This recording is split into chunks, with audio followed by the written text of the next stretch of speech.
Well, moving on, our first guest of the evening tonight is best known for his powerful pieces of poetry. That's right, but did you know he's also an established actor? He's here to tell us all about it. Welcome to the show. Assalamu alaikum, Muslim Belal. Wa alaikum salam. Welcome back to the country. Back. It's a pleasure. When did you come back? Because you've travelled everywhere. Yeah, I've been back about a week now. Actually, yeah, about a week or just under a week. The weather's a bit different from Malaysia. Malaysia was nice. Do you know what? Funny enough, Islamabad was freezing. Really? Yeah, so picture the winter I was in expecting Pakistan. it to be warm. It is very cold. Well, not as cold as here, but it was cold. It's a different type of cold. And then Karachi was hot. So you did Pakistan, Malaysia. Yeah, just those two, and but two cities in Pakistan. So I was in Karachi and Islamabad. Fantastic. Now, I spoke to you in the summer when you'd come back from Pakistan. I think that was your first Karachi, time out in Pakistan. You're in Karachi. And I was really surprised to hear you talking about what the kind of brotherhood, the warm welcome. Because to be honest, there ain't many black faces in Pakistan, are there, really? But, you know, you had such a fantastic reception out there, didn't you? Yeah, and this time again, like, I think I got about a bit more this time. The first time I was mainly in a resort, but it was lovely. They well looked after me. This time I was travelling around and I got to see Islamabad, and we was all over. I was there for like 10 days this time. Did you get out to places like Rawalpindi next door? Nah. Any of the kind of, you know... They were still a bit like, brother, you're not allowed to leave the hotel without security. And so they looked after me as a guest, but it was just amazing. Like, I visited a lot of people's houses. I was getting invitations every day to someone's house, and wow, the houses. I felt like I was in a hotel. That's the culture out there, isn't it? Pakistan, I'll tell you what, we're going to move on to Indonesia, but I just want to see if you learnt anything in Pakistan. Let's check this out. Aap kaise hai? DK. Very good. You learnt something. Well, what I learned is that I had biryani every single day. Every single day. Probably twice a day. Twice a day. It's like they don't cook anything else. They do cook it. They do. Wow. Pakistan food is phenomenally varied and it's amazing. But they honour you with a biryani. Yeah, it was biryani lovely. is not... you should have got out a bit more. But anyway, talking about getting out more, obviously, and the hospitality, but you went to Indonesia as well. Yeah. And you went to school where the school really took a liking to you. Yeah. Those jobs touch my heart. Like, I just love, anyone who knows me knows, when it comes to children, that's where my passion is. And they didn't want me to leave. You know, we had a little 4x4 taking me to the airport on the day I was leaving Indonesia, and said to the school kids, there's space for like 2 people to follow me. Who wants to come? You got like 60 kids all saying me. They all want to come to the airport for the drive. Yeah, it was very nice. Some of these places that you're going, you know, they're not accustomed to visitors. You know, somebody like coming from the West, you know, a convert like yourself, a black Muslim. What's the reception like, and how do you feel meeting these people? How easy is it to cross that cultural divide? It's quite touching because, you know, like growing up, you feel like this is my family, like my mum, my sister, my dad, and everyone else is just the rest of the world. And I never would have expected to be so like welcomed and so like well received in these different parts of the world. But in Pakistan, like the way they look after me, I felt like that was my family out there. The way they looked in Indonesia and Malaysia, I actually feel like my family is so widespread. Like, it's amazing, it's touching, beautiful. It's beautiful, it's definitely beautiful. Now, beyond that, coming back home, I've seen you acting as well. So you're a bit of an actor, mashallah. I've seen you a few of your pieces. And you've got a film coming out, Snow in Paradise. Tell us about that. Not many people know. They seem to think I just started the acting, but I was doing it from 15. I've seen some of your old stuff as well. My first film at 15. I slowed down my career when I converted to Islam because I wanted to like learn more, and then financial things, I got back into it, and then it's always been picky and choosy on what films I do because I'm very sceptical about doing certain roles. But this Snow in Paradise film, when they approached me, it's like a proper amazing like British film, but it had a twist in it. Like, they wanted someone to play like a Muslim who converted to Islam. And he's teaching this white gangster, East End Cockney gangster, about Islam. And I mean, the film focuses very much, as you said, on the conversion story, but of somebody he's a drug addict, isn't he? He's down and out. He's really at the end of his tether.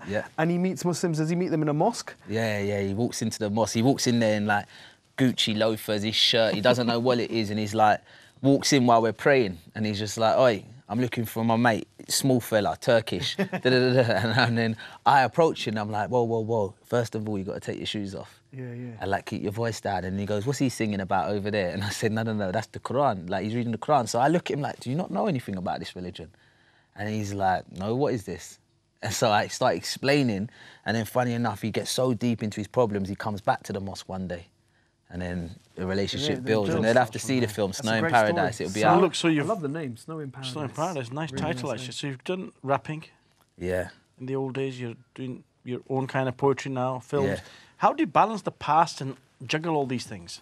I think like before, like you do things. It's not for me. It's not about what you're doing. It's about why you're doing it. And before, I was doing things more like I was loving the buzz and the name that comes with it, and being on stage and being well known and the status. Now it's like I'm doing so much things, but it all is under one umbrella for me. So whether I'm in a movie, I see a young child on the street and he's inspired by me for like turning my life around and doing like, how did you make it in that? Or I'm doing poetry, I'm inspiring a youngster, or I'm doing like any work I'm doing, like it's just inspiring the young people. So it's all under that one umbrella. I'm just inspiring children. Like that's the main thing, and that's what recently I wanted to like channel everything into these young people. So I started working with a charity called like Charity Right, where they're like, so I'm focused solely on the kids. They focus on feeding the kids, because while I was in Indonesia, that's what I was doing. I was with them, Charity Right, feeding the kids in Pakistan as well, in Malaysia. It just gives me a bit more focus. Sure. I can just see in your eyes how much that work kind of means to you. Yeah. And it is inspiring, and it's inspiring to young people. We're hoping you're going to be inspiring some young people today as well, with a little bit of seeing your moves. Yeah, you saw that Sumo stuff we've got, right? Did you see any of that in the Far East? You're up against big man. No, well, wrestling is like a sunnah. I'm cool with wrestling. I'm cool. Yeah? I'm cool. Yeah. Can you wrestle? You know what? I'm injured at the moment. One of my shoulders. I did. You hear that? I got a little muscle pull in my shoulder, so I'll give it a go. You've got an advantage. He's got a serious weight advantage. You've got to respect your elders. Yeah, as well. I don't want to embarrass anyone on TV. I'm not trying to push it. Big things are happening in Japan, and when we say big, we quite literally mean huge. That's right. You see, top-ranking sumo wrestlers have been showing off their styles and skills, or skills and styles, in what is tradition dating back centuries. And Sabarmati waiting for this story, which contains some flash photography. It's a New Year ritual that displays lots of old rites. This morning, Japan's top sumo wrestlers strode into the Meiji Jingu, Tokyo's biggest Shinto temple. Here, they performed a traditional foot-stomping ceremony. It's how they've been ushering in the new year for centuries. Sumo has its roots deep in Japan's indigenous Shinto religion. Today, it's a competitive full-contact sport, where one wrestler attempts to force another out of a circular ring. Japan remains the only country where sumo wrestling is practiced professionally, so it's no wonder that welcoming a new year relies heavily on this very Japanese martial art. Wearing just a loincloth in the winter cold, Hakuho is the Grand Sumo Champion. He weighs 151 kilos and stands 6 feet and 4 inches tall. At the New Year's display, he shows off his control of balance as he lifts his bare foot above his head and stomps on the granite floor. The Mongolian-born Yokozuna is the highest rank in sumo. He's just one title away from becoming Japan's greatest sumo wrestler of all time, with 33 career titles. In November, the 29-year-old had matched the record of 32 titles by legendary sumo star Taiho, who resigned in 1971. I hope I can present the record-setting victory to the fans in the first tournament of this year. Hundreds of fans turned out to see Hakuho and his lighter rivals showing off their prowess in the ring-entering performances. So many people came to see today's performance, and I feel their high expectations. The hour-long ritual may become a lifelong memory for one 70-year-old fan who was lucky enough to meet the sumo star. I shook hands with Hakuho. It was a very soft hand and I felt very good. I will never forget today. Another fan who was also lucky to get an autograph from Hakuho wished him good luck. I hope he makes history in the next competition. Professional sumo wrestling now has more than 40 foreign-born wrestlers from nearly a dozen nations, ranging from Bulgaria to Brazil. The participation of foreigners has raised eyebrows in the conservative sumo world, with a Japanese wrestler denied the top spot since 2000. But the rivalry between waves of foreign competitors, the Hawaiians in the 1980s, the Mongolians in the 1990s, and their Japanese counterparts, has also been credited with halting a decline in the sport's popularity. We are moving on to the main feature of the evening. Ringside tickets, are you ready to rumble? In the red corner, we have Ashley Chin Belal. There he is. Come on. He's ready. In the blue corner, we have the big man, Naeem Killer Raza. There he is. And I hand over to our Master of Ceremonies, Martin, over to you. Okay, right. Good, clean fight. First of all, can you bow? Can you get your hands together? Okay, you've not been this big before, have you? Don't worry. That's what happens when you get to 40. Now, a little pinch of salt to purify the ring. Does that have to throw in his face? Just in the ring. Makes it pure and fit for you to fight in. Yeah, and the glare. Come on, Okay, you ready? I'll get you to stomp. 1, 2, and shout. You ready? Sumo. Ha! Keep going, keep going, keep going. Okay. Oh! Wait. I've got to say, you were close on the edge there. Weight advantage. Ref, it's not fair. Yeah. There's a weight advantage. Okay. I warned you about this, okay? Come on, fat boy. Let's see some more energy. Okay. Come on, come Again. Set. Get him, Belal. No. Too early, too early. Oh, too early. Leave him, he's not worth it. Okay. First it's huh, then it's ha. You got on the ha, not on the huh. You got it? Set. Set. Sumo. Ha! He's gone. He's out. Leave him. Okay. You got Belal. You got to trip him up. You got to trip him up. You got to try some tactics. You've lost now. The only way you're going to win this, you're not going to win this, but so your self-esteem doesn't drop any lower, you got one last chance to get him. Can you get him? Come on, fat boy. Get him. Okay. Move in, move in. Set. Last chance. Sumo. Ha! Go on, Belal. Go on. That's better. Knock him over. Take him out. Take him out. Okay. It's over. It's over. It's over, I'm afraid. You stepped out.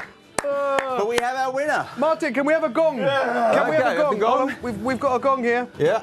Okay. Oh, we didn't catch your gong. Let's have your gong again. More gong. It's not. The fight's not over till the gong gongs. Okay. It's all over. There we are. There we are. Okay. Okay. Do you want to come back? I think they need to take their suits off because I think they won't fit back here on the sofa. Well, Belal, you've been involved in quite a lot of stuff, and as you said, wrestling, of course, is from the Sunnah. I didn't think you were expecting that, though, were you? No, I definitely wasn't expecting that. You know what? Sumo wrestling is all about weight. It is. It's all about weight. It's about skill. Alhamdulillah, I'm very slim, athletic, you know. So I'm not really a sumo wrestler, but it was good fun. It was good fun. I would hire that for kids' parties or for those type of things.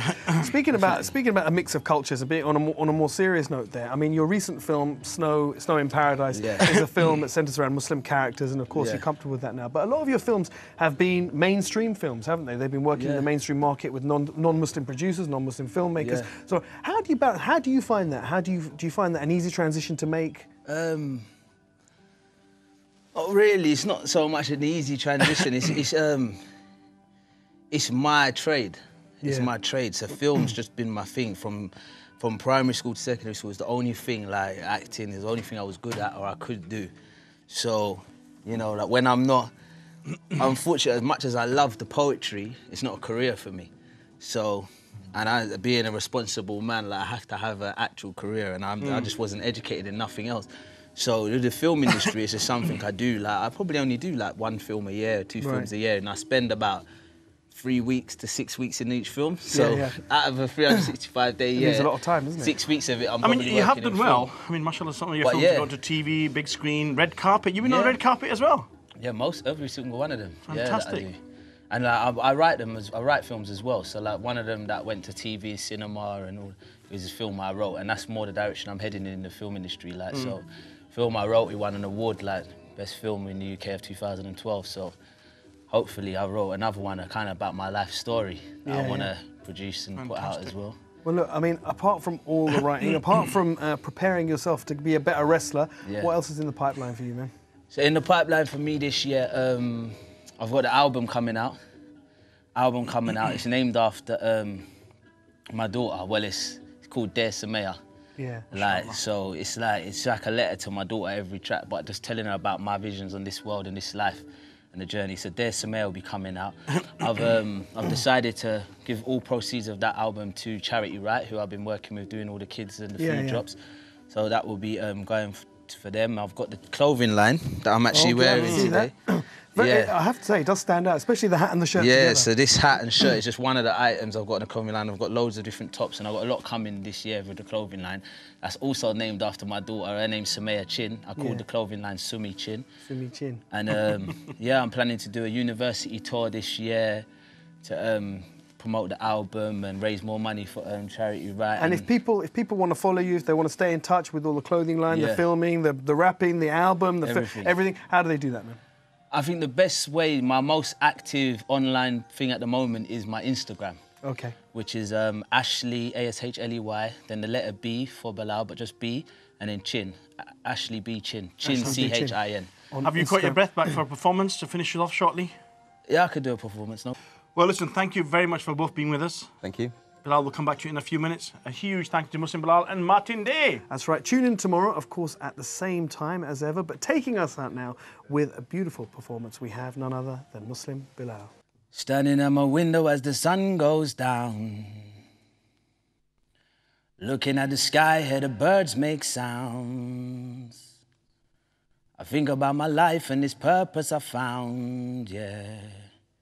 It's beautiful how I could turn it around. From mama screaming out, turn the music down, child. And I was on them streets every day, I was young and wild. I didn't find happiness in those streets, no. But in Islam I found peace, who would have known? I came from the ghetto and transformed. I grew up all alone, I learned from what I saw. I lived it, survived it, no living it no more. I could do this life now, whether rich or poor. I was on the dance floor in Atlanta. Now I'm in this holy city, Mecca, doing Umrah. I was in a street gang, practically a gangster. Now I'm in this brotherhood, this Islamic Ummah. Thinking about the things I woulda and coulda done if it wasn't for Shahada on my tongue. Faith in my heart, or my mind getting guided. Guided from the street lifestyle, I was blinded. Nobody there to tell me what was wrong and right. I was doing sins from the sunset to sunrise, walking with my eyes closed. Allah opened up my eyes. Now I'm trying to get Fajr in before the sunrise. Who Allah guide, no one can misguide. Who Allah misguide, nobody can guide. Life is a journey, the team's coming for the ride. Shout out to the angels on my left and my right side. And they say it's time for a companion. You need to get married, bro. Be wise with your decision. Marry for the deen, not no glamorous supermodel. You just want your queen to be simple and humble. And they tell me that money isn't everything. If that's the case, why spend 20,000 on the wedding? Diamonds for the ring and this car for the dowry. It all seems pretty extravagant to me. I don't remember none of this from the books that I read. Don't remember none of this from the videos I seen. I said, please.